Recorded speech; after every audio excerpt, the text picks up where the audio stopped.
And joining us right now from U.S. Staffing, we've got Jim and Ben. Guys, Happy New Year. Nice to see you again today. It feels like winter time. Yes. All of a sudden. Yeah. It really does. And, our reprieve is over. Now it's the real winter. And Now we're back to Michigan winters. Yeah, forget about Monday's forecast. It's cold and chilly out there. Yeah, here's where sporting events get really important. Yeah. Get in front of the big widescreen and pretend you're somewhere else. Michigan is unbelievable this year. Oh, yeah. Yeah. Well, in a parallel universe someplace, the Lions are in a divisional playoff game this but it would be indoors.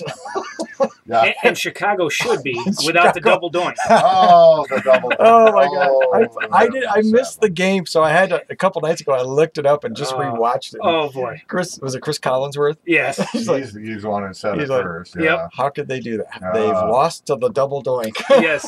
Yeah. Wow. Yeah. Well, Tim, speaking of double doinks, I guess every company has seen their fair share of what we might call double doink employees, the not so great employees. I just thought of a couple.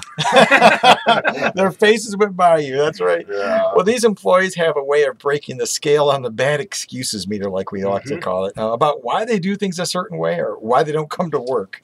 Yeah, so for example, one manager reported that an employee called in sick for 2 weeks. Now, I mean, that should be red flag number one. Yeah.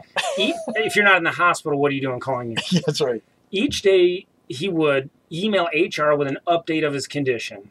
It turned out that the employee was on the road with his band the whole time. So Ben, if I call you 2 weeks in a row, yes, just know that the band has gotten back together. I'm going to assume you got the band back together. And how did they find out? Well, so they only found out because he was posting updates of the tour on Facebook and social media. It's like unbelievable.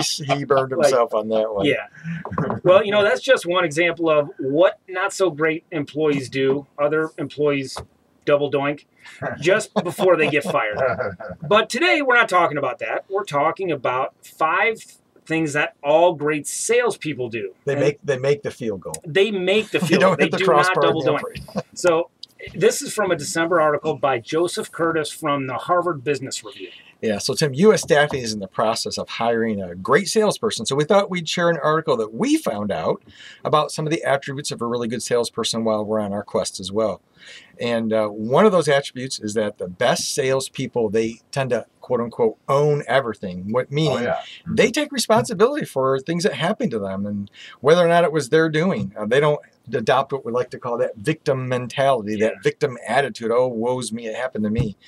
Tim, do you know people in life who are always the victim, if you will? And how do they get along in life? It's a self-fulfilling prophecy. You know, I mean, true. If you're negative all the time, guess what? It comes to you. I mean, I believe in karma. And if you're positive and you believe you can accept challenges and overcome them, you're going to do it. Well, those people tend to blame, like you say, they blame everyone but themselves for their problems. Yeah, good salespeople are not that way. They take the mindset that they are responsible for what happens to them.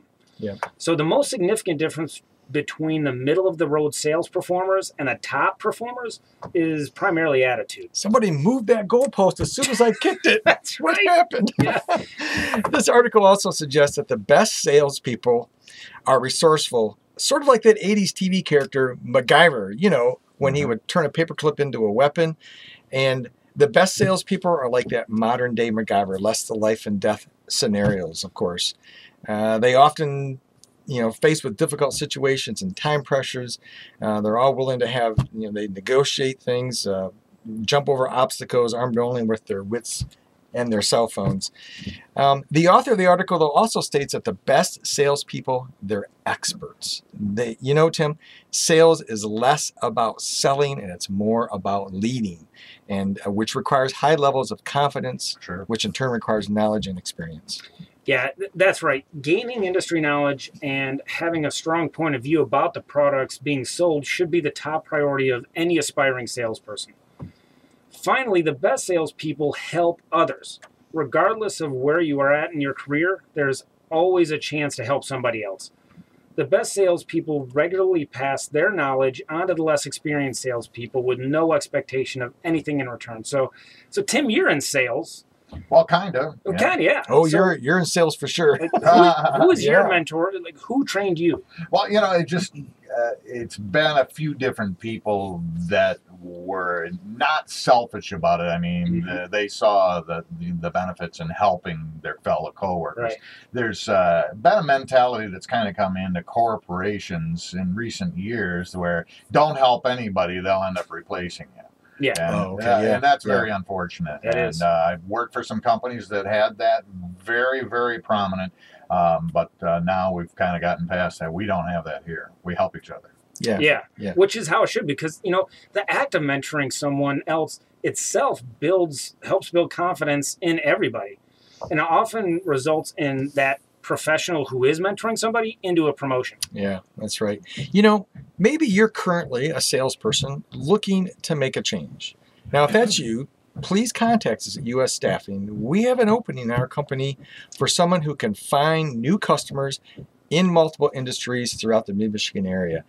We want a performer, not a double doinker excuse maker. So if you're an employer, that poor guy, by the way, he's getting double doinked, quoted all throughout the country. Well, it helped a little. They showed in the film that a guy got his hand on it. Yes, it did. Okay, all right, So but you know, he also had other problems. But if you're an employer and you're looking for some awesome team members, reach out to us. We have good team members that are looking for work. Ben, how can folks find us?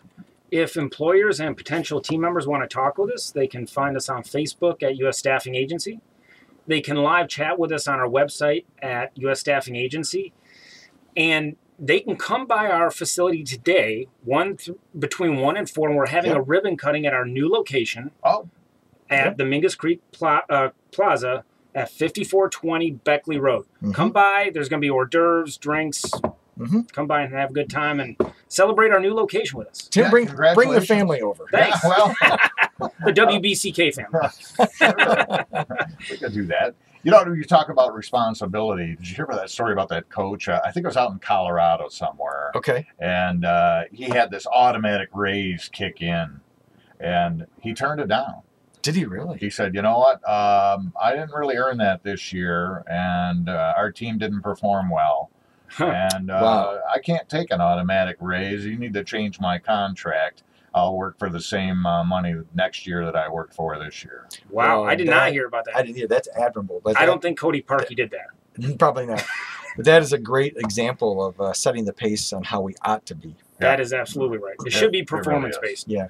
Yeah, I think those are all great suggestions for salespeople. And you know, there are a lot of jobs out there right now for salespeople. And you know, if you can demonstrate you have some of those qualities, you're going to get a good job. Absolutely. Companies are looking for people who are, and I know we're joking about it, but people who are not excuse makers. Absolutely. When it comes to performance. So yeah, and it's sort of like, you know, we've been talking a little bit about waiting tables recently because of proposed changes in the laws and compensation and tips for and tips. stuff. Yeah. You know, and the bottom line is the great waitresses end up with the great companies and the great restaurants and they make the most tips. That's right. Because they've demonstrated that they have all those great qualities that you want in waiters. They move on to bigger and bigger restaurants where the good waitresses and waiters do, or they can make more money. Absolutely. Right. And so it's just the same with salespeople. So, yeah. Hey guys, congratulations on that ribbon cutting and the new office location, Mingus Creek Plaza, 5420 Beckley Road, Suite C. We'll see you over there this afternoon between 1 and 4. Sounds good.